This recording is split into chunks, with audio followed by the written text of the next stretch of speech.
see what I see?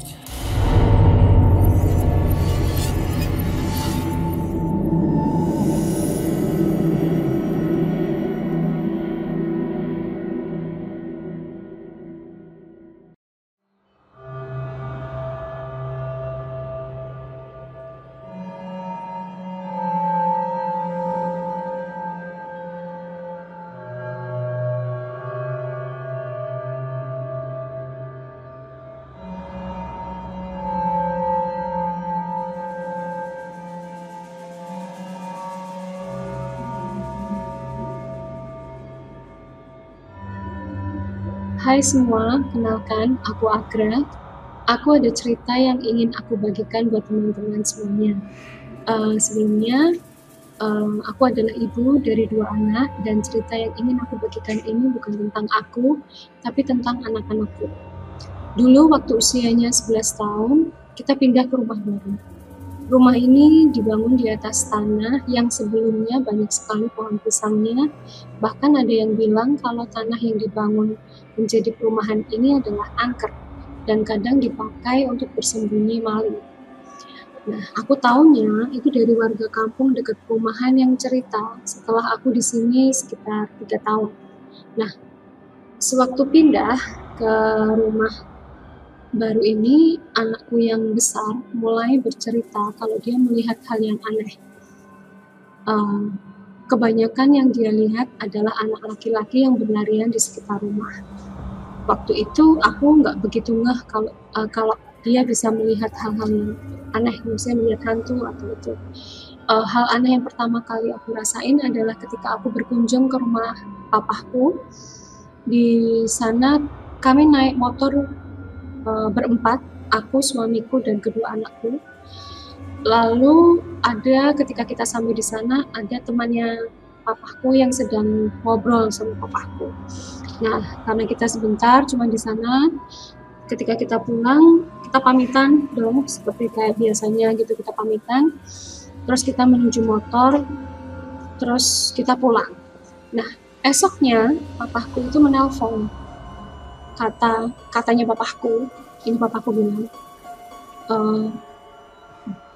temannya papaku itu bilang seperti ini, apa itu muat, satu motor dinaikin 5 orang. Waktu itu papaku bilang, 5 orang gimana, orang itu 4 orang, anaknya kan cuma 2. Tapi ternyata bapak itu melihat anaknya nggak 2. Ada 3 anak yang ikut di dalam motor, yang ikut naik di motor. Laki-laki juga, cowok juga. Katanya usianya juga unda-undi, jadi mungkin kayak kakaknya anakku yang pertama. Jadi mungkin sekitar umur 12 atau 13 tahun. Lalu ketika papa selesai cerita seperti itu, aku juga kaget. Loh, orang kita cuma berempat, kok bisa dibilang kita berlima, kayak gitu. Nah, dari cerita itu langsung aku berpikir, oh apa ini ya yang dilihat si anakku di rumah baru. Kita waktu itu mikirnya seperti itu. Nah, di rumah baru ini pernah sih kita pas lagi di luar gitu, tiba-tiba anakku bilang, "Mah, tuh lagi dilihatin." Terus aku nanya, sama dilihatin siapa, Dek? Itu dilihatin sambil menunjuk ke arah tanah kosong. Lalu aku melihat ke arah itu, tapi aku tidak melihat apa-apa. Cuman ya aku nggak melihat ada sosok, aku nggak melihat ada anak-anak. Terus anakku juga bilang, itu mah anaknya lagi ngeliatin mama loh, katanya seperti itu. Tapi aku memang nggak melihat apa-apa gitu. Nah, ada cerita lagi yang bisa dibilang yang mengalami itu nggak cuma anakku tapi adikku juga. Jadi adikku perempuan tidur di rumahku. Suatu malam dia pengen tidur di rumahku. Terus ketika mau tidur kan kasurnya anakku tuh kasur tingkat. Jadi dia tidur di kasur atas. Di bawahnya itu ada lemari dan ada meja belajar. Nah, waktu mereka mau tidur, si adikku ini juga melihat ada anak laki-laki yang ikutan tidur sama mereka. Terus adikku ini, "Mbak, ini siapa?" Langsung berteriak seperti itu. Lalu aku masuk ke kamar dan aku nggak melihat siapa-siapa. Terus ini nggak cuma sekali, jadi ada anak yang lari, tiba-tiba lari masuk kamar. Ada anak yang tiba-tiba lari sampai ke belakang gitu. Jadi kayak nembus gitu, nembus dinding. Terus waktu itu karena harus tidur kan, terus udahlah kita doa aja, terus habis itu tidur. Akhirnya doa terus tidur. Katanya habis doa si anak itu nggak ada lagi gitu, hilang kayak gitu. Nah ini kejadian yang bikin kita semua mikir. Jadi pernah anakku itu jatuh naik sepeda, jatuh sendiri, terus tangan kirinya itu bengkok gitu. Terus kita bawa ke rumah sakit. Nah ternyata harus ada tindakan khusus untuk meluruskan kembali tangannya. Dokter merekomendasikan udah nginep dulu di rumah sakit, terus nanti besoknya baru tindakan gitu. Ya udah, aku dan anakku nginep di rumah sakit. Ya kita paling nggak nginep semalam dulu, baru besoknya baru tindakan. Nah, aku tidur kan di rumah sakit. Malam pertama nggak ada cerita apa-apa. Aku tidur bareng dia di kasur karena dia nggak mau ditinggal tidur sendirian. Terus, tapi jadi kamarnya itu punya 2 pintu. Satu kamar belakang itu yang bisa langsung connect ke ruangan perawat. Kamar depan itu yang langsung ke halaman depan. Jadi kayak ada taman gitu di depan. Jadi ada 2 pintu nih. Nah, posisi tempat tidur itu ada di samping kamar mandi. Jadi ada di samping kamar mandi, sebelahnya adalah pintu belakang yang ke arah perawat. Nah, esoknya kita masih ngobrol-ngobrol sebelum tindakan operasi. Anakku tuh cerita, "Mah, tadi malam itu ada sosok cewek loh di pintu depan." "Hah? Masa sih, kok nggak ngomong?" gitu. "Ya gak apa-apa lah, orang cuma di luar," katanya gitu. Jadi si sosok bayangannya itu lagi di luar kamar. Posisi dia melihat, anakku cuma lihat bayangannya aja. Terus pas kita tidur malamnya, katanya ada perawat yang masuk. Gak mungkin lah gitu. Nah kenapa? Orang tak kunci. Jadi pintu belakang itu kita kunci dan kita udah bilang sama perawatnya dulu, "Mbak, ini pintunya kita kunci ya, soalnya kalau cuman di istilahnya bahasa Jawanya nggak kita kunci gitu nanti bisa buka sendiri karena waktu itu anginnya pas gede." Terus yang kamu dengar apa? Katanya ada perawat yang masuk cuman nggak sampai tempat tidur. Jadi perawat itu masuk cuman sampai kamar mandi, sampai situ. Terus dia bilang juga permisi gitu. Terus karena anakku takut, "Aku nutupin selimut mah," katanya. "Aku nutupin selimut, aku takut." Mama sih nggak dengar apa-apa katanya kayak gitu. Ya udah, itu satu. Habis itu terus dia masuk ke ruang operasi.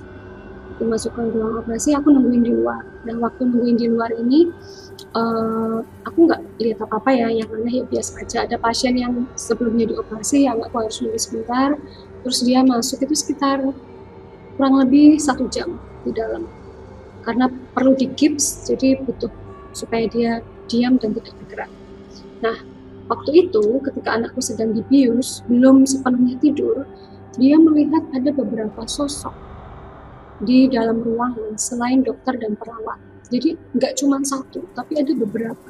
Katanya tuh rame gitu. Padahal ketika aku lihat ruang operasinya, itu ya cuma ada 2 atau 3 dokter dan lainnya perawat. Itu aja nggak banyak, paling cuma 1 atau 2. Nah waktu itu dia cerita ini ketika udah selesai operasi ya, ketika dia udah siuman, udah beberapa saat dia baru cerita. Katanya dia bilang kalau di ruang operasi itu dia ditungguin kakek dan nenek. Ada kakek dan nenek yang nungguin dia. Lalu aku tanya, kakek neneknya itu siapa, Dek? Itu kakungnya sama utinya yang sudah meninggal. Jadi papa mertua dan mamahku yang sudah meninggal itu katanya ada di ruang operasi itu. Tapi dia juga melihat ada hal yang aneh. Dia juga melihat ada hal yang aneh di ruang operasi. Yang dia lihat itu kayak orang berpakaian lengkap, berpakaian Jawa lengkap, cowok gitu, pakai beskap, pakai belangkon, pokoknya lengkap. Itu ada di sudut ruangan. Itu ketika dia udah siuman, udah bangun gitu. Nah terus dia melihat, terus tiba-tiba tuh dia kayak terbang ke atas gitu loh, menghilang, gitu, hilang. Terus dia juga bilang, aku dibangunin mas sama kakek. Jadi dia merasa namanya dia itu dipanggil sama namanya dia itu dipanggil sama kakeknya, bangun kayak gitu. Jadi setelah itu dia merasa yang, aku kok bisa lihat ya mah, Kapong kan sudah nggak ada, Putih kan juga sudah nggak ada gitu. Dia merasa kayak, aku bisa lihat ya sekarang ya gitu. Nah waktu itu terus kita pulang ke rumah, aku dan suami langsung ya kita ngomongin hal ini, gimana nih kalau anak ini konsisten kayak gitu, efeknya apa nih ke depan gitu. Jadi ya kita mutusin untuk nggak terlalu membahas hal ini, kita nggak yang terlalu nanyain terus, kamu lihat apa ketika di sini, kamu lihat apa, enggak. Kita udah berusaha untuk nggak menanyakan hal seperti itu. Nah intinya adalah biasanya kalau kita tinggal di rumah baru itu selalu ada cerita. Cuman aku juga nggak menyangka kalau anak mengalami ini, dan ketika kita di rumah sakit biasanya juga ada cerita horor kayak gitu. Aku juga nggak menyangka kalau anakku akan mengalami hal kayak gini. Cuman ya aku hanya ingin berbagi dengan kalian ceritaku. Semoga kalian menikmati ceritanya. Terima kasih.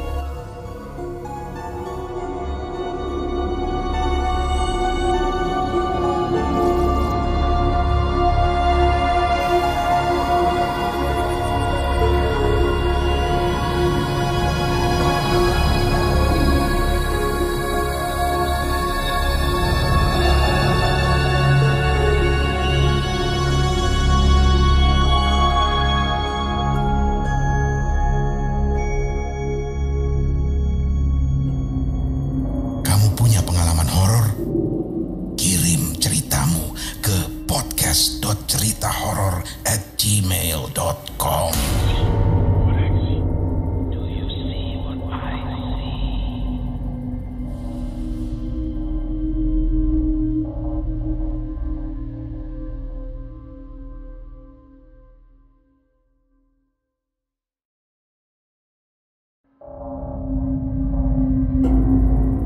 Kamu punya pengalaman horor?